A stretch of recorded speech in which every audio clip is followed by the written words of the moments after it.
عربية لغتي وفصحى، والأمر لا يحتاج شرحا.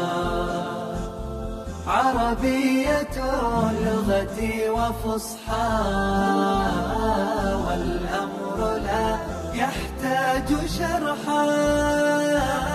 ألقت بها الأحكام ليلا، فإذا هي الأيام صبحا.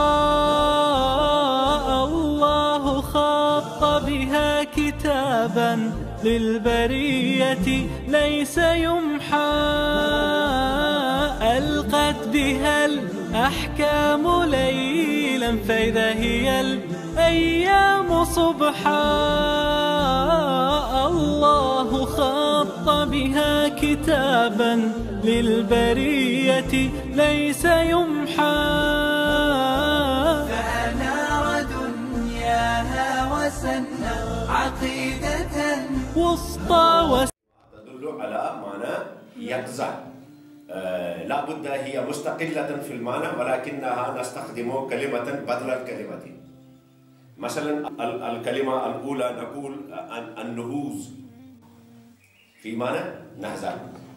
صحيح، نهزة، نهوض. هو نهز، تقول هو نهز من النوم. صحيح، تقول هو نهز من النوم. وكلمة ثانية نستخدم في هذا المعنى وهو الصحوة. متى صحوت من النوم؟ هو صحى من النوم. هو صحى من النوم.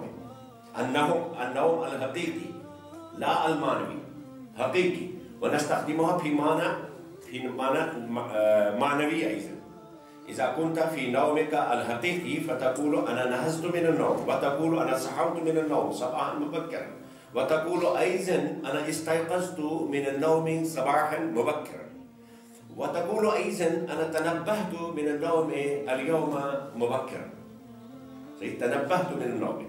صحيح، فنستخدم هذه الكلمات الأربع في معنى اليقظة عندما استيقظت من نومك الحقيقي، وإذا استيقظت من نومك المعنوي. مثلا القوم نائم، هذه هي النوم المعنوي. صحيح، يعني ليسوا متنبهين. فنقول أيضا نقول آنئذ النهضة العلمية. النهضة العلمية. النهضة العلمية. وتقول أيضا مثلا تقول الصحوة القومية. الصحوة القومية. الصحوة القومية. وتقول أيضا اليقظة التاريخية.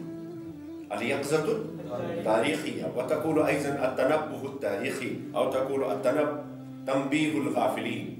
تنبيه الغافلين. صحيح. هذه الكلمات الأربع نستخدمها في معنى حقيقي، ونستخدمها في معنى معنوي أيضا، سواء كان النوم نوما حقيقيا أو كان النوم نوما معنويا. فنستخدم هذه الكلمات أربع بدل هذه الكلمات. سواء قلت نهزت من النوم، سواء قلت صحوت من النوم، سواء قلت استيقظت من النوم، سواء قلت تنبهت من النوم. نستخدم هذه الكلمات على حد سواء، في معنى حقيقي وفي معنى معنوي. أثمر الجهد فاك الثمرة، يا فؤادا بالختام ازدهرا. مذ حوى آي الكتاب نوره، جاوز الشمس وحتى القمر. فهنيئا طفلة القلب أيا، مقلة العين بلوغك الذرى. قد حباك الله أغلى من حجر، كم تمناها امرؤ ما قدرا.